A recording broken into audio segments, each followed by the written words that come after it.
En el pasado prehistórico existían todo tipo de criaturas maravillosas que quedaron atrás hace miles e incluso millones de años.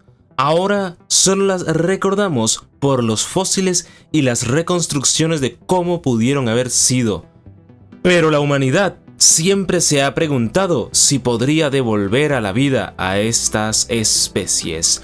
Hola, yo soy Walter Tiger y bienvenidos a otro capítulo más de Analizando a las criaturas prehistóricas más increíbles. Ya hemos hablado de unos cuantos, pero el día de hoy vamos a hablar sobre un caso especial del que se ha estado hablando mucho en las últimas semanas, llamado el Aenosión Dirus, el resurgimiento de la Aenosión Dirus, el lobo terrible, el cual supuestamente ha resurgido de la extinción 10.000 años después, o quizá no sea tan así.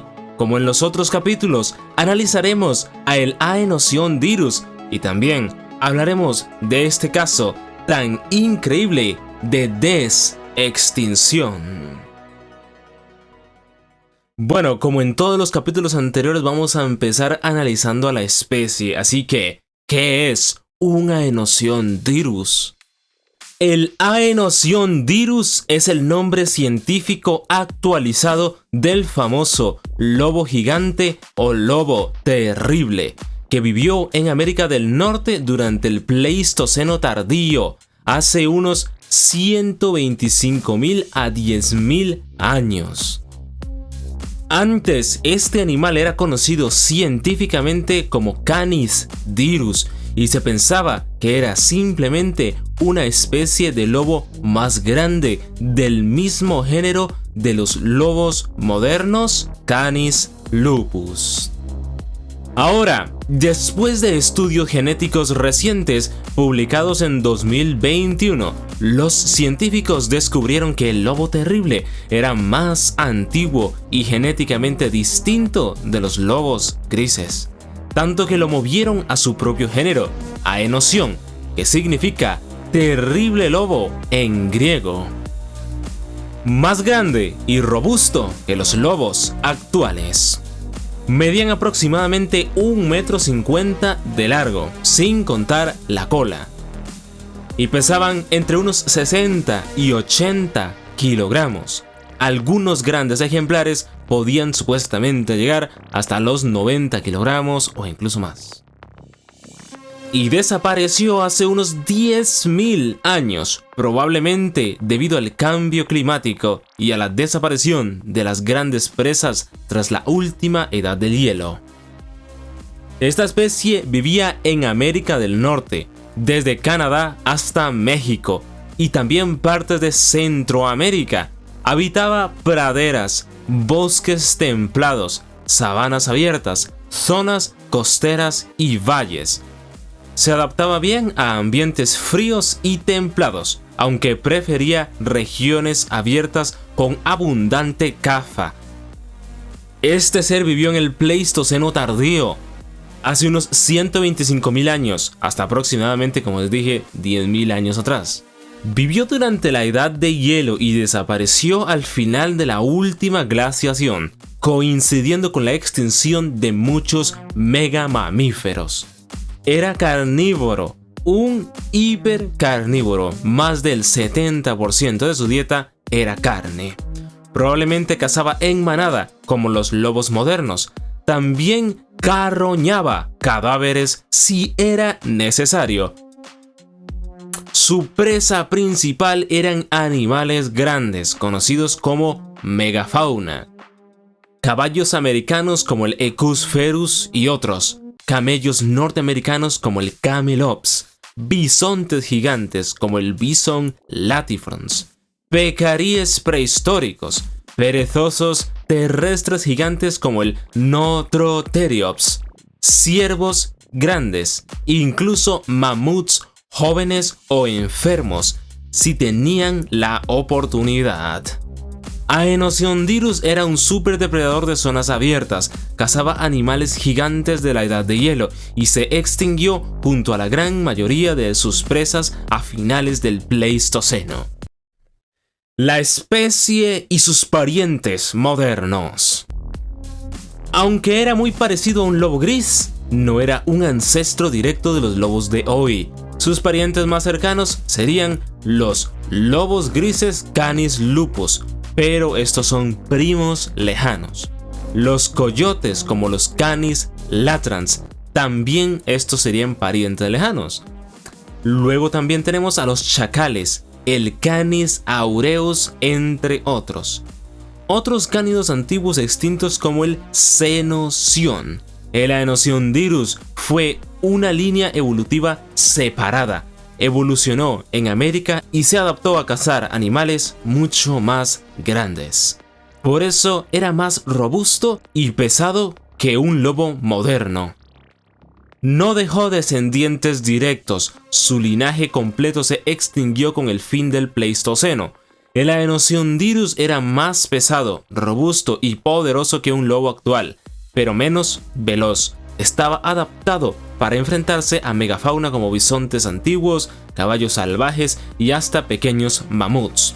El lobo gris moderno evolucionó para ser más atlético y resistente, perfecto para cazar ciervos, alces y presas que huyen a grandes distancias.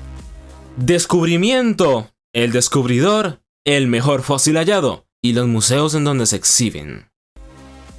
El Aenocyondyrus se descubrió en 1854. Sus primeros restos encontrados fueron en el estado de Indiana, en Estados Unidos. Se hallaron fragmentos de mandíbulas y dientes fósiles en depósitos de alquitrán, cuevas y sedimentos del Pleistoceno. Y el descubridor fue Joseph Leidy, un paleontólogo y anatomista estadounidense muy famoso en el siglo XIX. Inicialmente fue nombrado como una especie de lobo gigante, llamado el Canis dirus, pero después de nuevos estudios genéticos y morfológicos recientes en el siglo XXI, se reclasificó en un nuevo género propio, Aenocyon, que significa terrible perro. El mejor fósil hallado fue encontrado en los pozos de alquitrán de La Brea, en Los Ángeles, California. Se encontraron miles de huesos increíblemente bien preservados. Gracias a eso, hoy conocemos casi toda la anatomía del lobo terrible. Hay esqueletos completos, cráneos perfectamente conservados y huesos de todo tipo, extremidades, columnas vertebrales, mandíbulas, etc. Y uno de los museos en donde se exhibe es en La Brea Tar Pits and Museum, en Los Ángeles, California, Estados Unidos. Exhiben cráneos originales y esqueletos montados. Este museo tiene la mayor colección del mundo de Aenocyondyrus. También en el Natural History Museum of Los Angeles County, ubicado también en Los Ángeles, exhiben reconstrucciones y fósiles auténticos. También en el Museo de Florida de la Historia Natural, ubicado en Gainesville, Florida, Estados Unidos. Exhiben restos parciales y modelos de lobos terribles. También en el Smithsonian National Museum of Natural History, que está ubicado en Washington, D.C., Estados Unidos.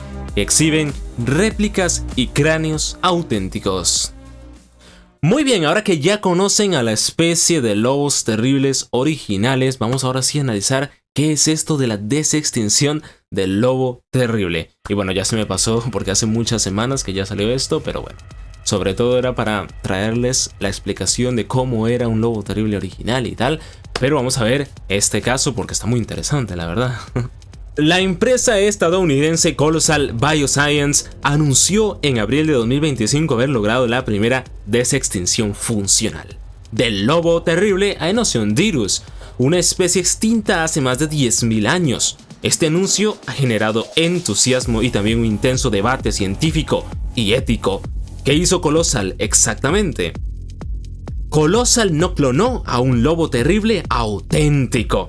En cambio, utilizó ingeniería genética para modificar el ADN de lobos grises Canis lupus, editando 14 genes clave para expresar 20 rasgos físicos característicos del lobo terrible original. como el mayor tamaño, pelaje blanco y cráneo más robusto. Los cachorros resultantes llamados Rómulo, Remo y Khaleesi nacieron entre octubre de 2024 y enero de 2025 mediante gestación en madres sustitutas. Actualmente viven en una reserva protegida. Varios científicos han cuestionado la afirmación de desextinción. Argumentan que estos animales son lobos grises modificados genéticamente, no verdaderos Aenosciones dirus, ya que no se incorporó ADN antiguo directamente en el genoma de los lobos grises. La edición genética se centró en aspectos estéticos como pelaje, tamaño y forma del cráneo. No se ha publicado información detallada en revistas científicas revisadas por pares. Muy bien, gente. La primera pregunta que se me vino a la cabeza cuando vi estos lobos terribles fue la siguiente: ¿realmente eran los originales Aenosión dirus de este color así como blanquecino, como se ve súper de la nieve? ¿O ha sido como yo lo he representado en todas las imágenes que han visto al principio del video? Eran esas las imágenes originales. Cuando tú pones Aenosión dirus, ¿no?, en Google, te sale el Aenosión dirus, este que están viendo en pantalla, ¿no?, que es así como cafecito. Bueno, pues aquí les traigo la respuesta. Un Aenosión dirus real o lobo terrible no era blanco como los revividos, entre comillas, por Colossal.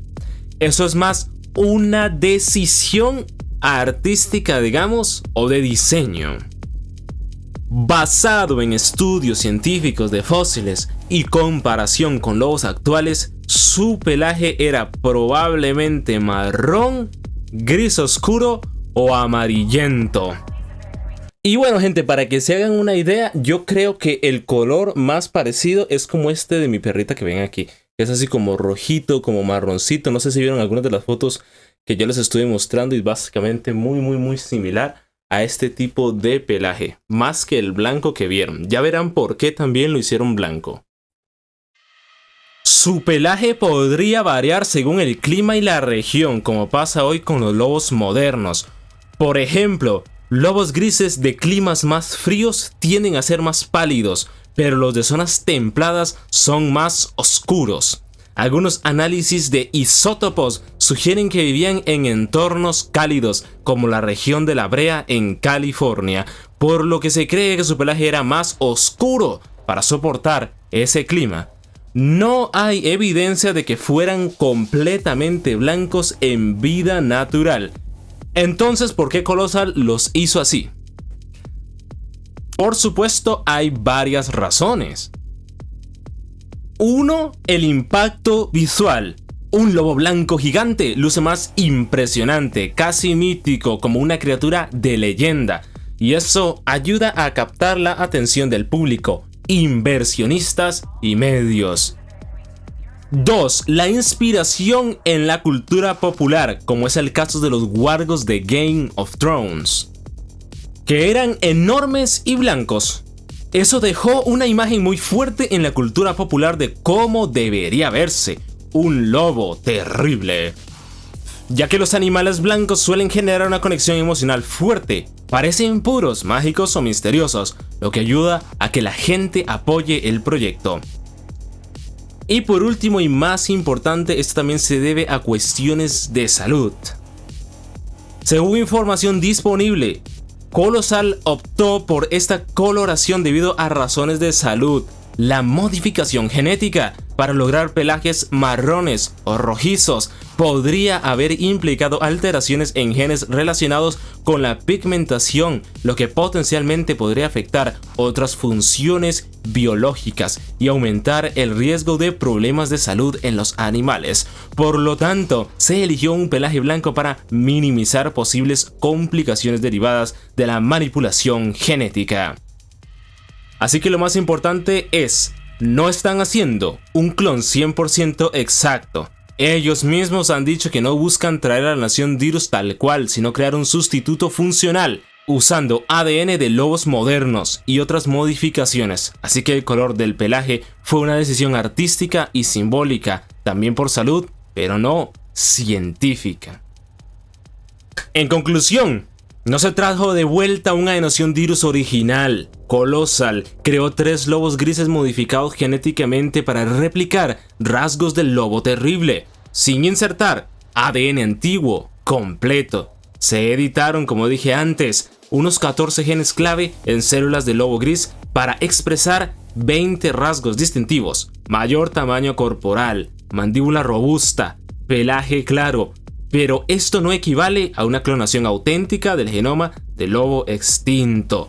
El pelaje blanquecino de los cachorros fue intencional. Se utilizó un gen de perro doméstico que produce ese color para evitar mutaciones nocivas, como sordera y ceguera, asociadas al pigmento ancestral, además de corresponder al color pálido estimado del lobo terrible.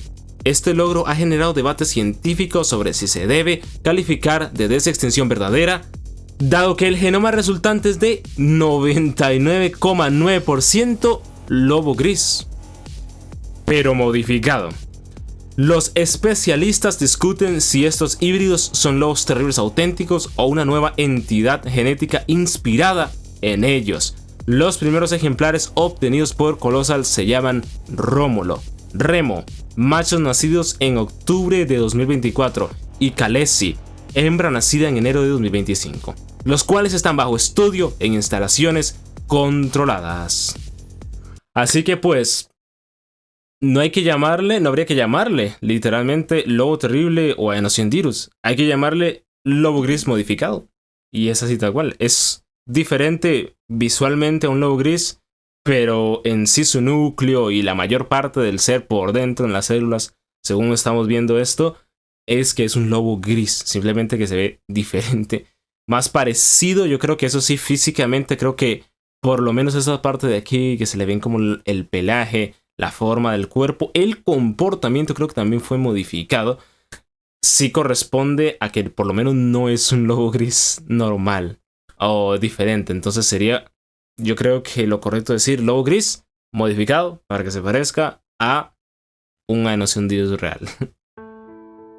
Sin embargo, quiero darle un segundo significado al título del video, que por cierto, si no entendieron la referencia de la miniatura, es una referencia total a Shin Godzilla, o en español, Godzilla Resurge. Y es que sí podríamos decir en cierta forma que el Aenosiondyrus ha resurgido. No porque haya vuelto realmente a caminar sobre la Tierra, sino porque su recuerdo ha despertado en nosotros un nuevo interés. Gracias a este proyecto, millones de personas en el mundo conocieron su historia, su verdadera forma y su legado. Como esa mascota querida que alguna vez perdimos, el Aenosiondyrus revive en nuestra memoria, en nuestro respeto y en nuestro asombro, aunque no regrese como fue en el pasado. Mientras lo recordemos y lo estudiemos, seguirá viviendo en nuestros pensamientos. En ese sentido, el Aenosiondyrus realmente ha resurgido, y por eso le puse así al video. Y bueno, gente, hasta aquí este capítulo de analizando las criaturas prehistóricas más increíbles, esta vez con un caso especial como es el Aenosiondyrus revivido. Pero bueno, ya conocieron al Aenosiondyrus real como era. Sin más, espero que les haya gustado mucho. En el siguiente capítulo veremos a uno de mis favoritos, el tigre dientes de sable o Smilodon Copulator, así que no te lo pierdas. Dale like y suscríbete nuevamente y nos vemos en el siguiente. Gracias por llegar hasta aquí, gracias por ver el video y adiós.